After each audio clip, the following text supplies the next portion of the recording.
Now we have Bohr shift. Okay, so first we did oxygen dissociation.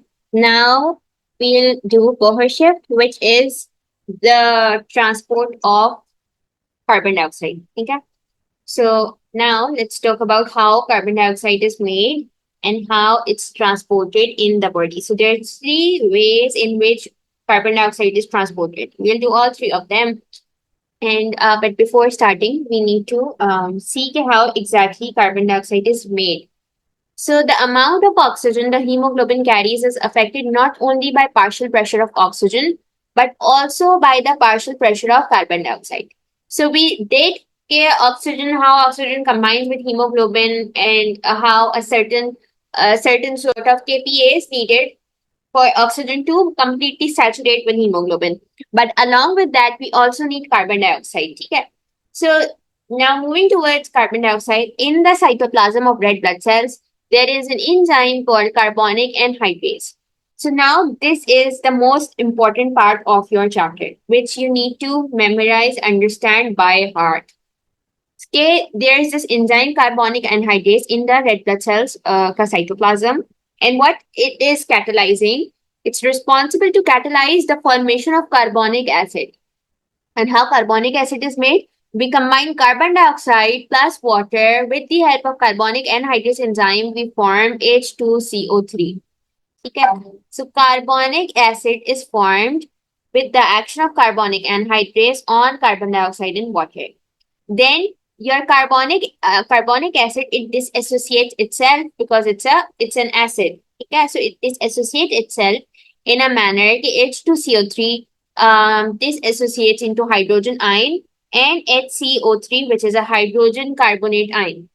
So now what happens कि as you know कि hemoglobin अगर if hydrogen increases in the blood, then your blood will become acidic. We don't want that because the pH of blood is 7.4. 7.4. So we need to maintain the pH of the blood, and to maintain it, we need a buffer system. So hemoglobin also performs one other function of acting as a buffer for blood. And how it does perform this function, it combines hemoglobin, combines with the hydrogen ions, and then it forms hemoglobinic acid, HHB. Okay. So HB, if I write HB represents hemoglobin. When it combines with hydrogen ion, it forms hemoglobinic acid. And why is this happening? It's happening in order to reduce, in order to maintain the pH of the blood. Okay. So HB will combine with hydrogen ion and it will form HHB. So HHB, it's an equation. You need to remember this. Okay. I don't know where it's written, but होनी चाहिए थी है. So HHB is hemoglobinic acid, and in doing so, it also releases the oxygen which it is carrying because hemoglobin was already binded with oxygen. But when it combines with hydrogen ions, it's going to release oxygen. So this is how partial pressure of carbon dioxide is also responsible. It's also responsible for hemoglobin to perform well. So now hemoglobin mops up the hydrogen ions which are formed when carbon dioxide dissolves and disassociates. A higher concentration of hydrogen ions means a low pH. If the hydrogen ions were left in the solution, the blood would be very acidic. By removing the hydrogen ions from the solution, hemoglobin helps to maintain the pH of the blood close to neutral, 7.4, and it also acts as a buffer.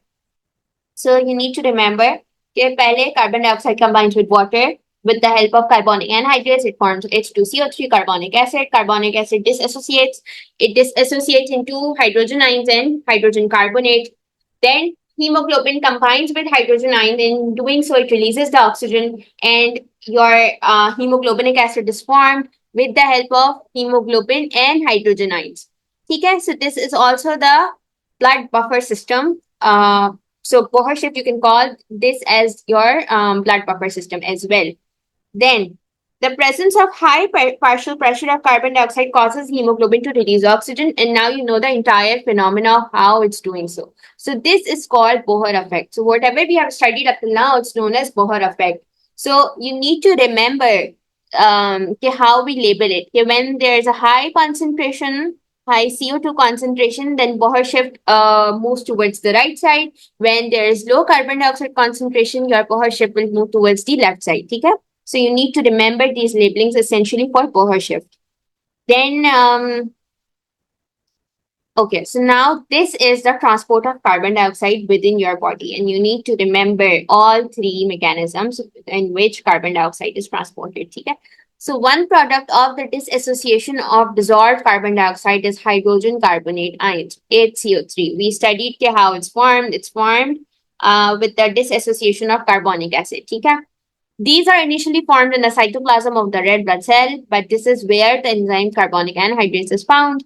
Most of the hydrogen carbonate ions then diffuse out of red blood cell into blood plasma, where they are carried in the solution. So when once they're removed from once they diffuse out from the red blood cells into the blood plasma, 85% of the carbon dioxide is transported in this manner. Yani it's transported in as hydrogen carbonate ions. So this is 85%. Okay? Then the 5%, other 5% is transported in a different manner. It simply dissolves itself into blood plasma. Okay. So some carbon dioxide, however, does not dissociate like hydrogen carbonate ions, but remains as carbon dioxide molecule. And some of these simply dissolve in the blood plasma. And this is 5%. You need to remember this percentage value. 85% has hydrogen carbonate, 5% directly dissolves in blood plasma. Then the remaining 10%. Other carbon dioxide molecules diffuse into the red blood cells, but instead of undergoing the reaction catalyzed by carbonic anhydrase, they combine directly with the terminal amine group of some of the hemoglobin molecules. So, like I said, hemoglobin has two components, heme and globin. Globin is a protein molecule, so it also has amine group.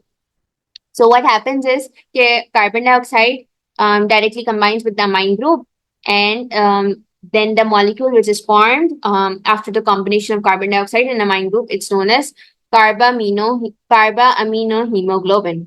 Carbaaminohemoglobin. And 10% of the carbon dioxide is carried in this way. So 85% has hydrogen carbonate, 5% directly dissolves in blood plasma, other 10% forms carbaminohemoglobin. Okay, so this is how carbon dioxide is transported in our body. So this is 10% where carbon dioxide combines with the amine group. Then the other 85%, the carbon dioxide combines with water, dissociates into hydrogen carbonate. Then hydrogen carbonate ions are transported in a manner. 85% of carbon dioxide is transported in this way, and then 5% directly dissolved in blood plasma. Okay. Then we have chloride shift. So chloride shift is the other. It's a recently added subtopic, and you will not find much past paper questions on this, but it's important because it has been added. It was added when I think it was added last year or a year before that. I don't remember, but I did not give a paper for chloride shift. This is something new for me as well. Okay. So chloride shift refers to the movement of chloride ions into red blood cells when hydrogen carbonate ions are produced. So when 85% hydrogen carbonate ions are produced, the movement of chloride ions into red blood cells is initiated, and these ions are formed through the following processes. Carbon dioxide diffuses into red blood cells, then the enzyme carbonic anhydrase catalyzes the reaction between CO2 and water, and they form carbonic acid. So these are the two mechanisms which initiate chloride shift, meaning that chloride enters red blood cells as hydrogen carbonate ions are produced. Negatively charged hydrogen carbonate ions, HCO3 negative, resulting from the dissociation of carbonic acid, are transported out of the red blood cells via transport protein in the membrane. And to maintain electrical balance, negatively charged chloride ions are transported into the red blood cells. So, like I said, 85% of hydrogen carbonate ions they move out of the red blood cells. So, to maintain the electrical balance, since hydrogen carbonate ions are negatively charged, to maintain this electrical balance, chloride ions which contain -1 charge, they're transported inside the red blood cells through the same transport protein from which carbonate ions move out. If this chloride shift did not happen, the red blood cells would accumulate positive charges due to a buildup of hydrogen ions, a byproduct of carbonic acid dissociation. It combines with hemoglobin, but still the amount of positive charges would accumulate inside, and anything which accumulates results in diseases. Okay, so to maintain normal balance, normal electrical balance, chloride ions move inside as hydrogen carbonate ions move outside. Okay, so we have essentially done three important things today: oxygen dissociation, we did Bohr shift, we did chloride shift.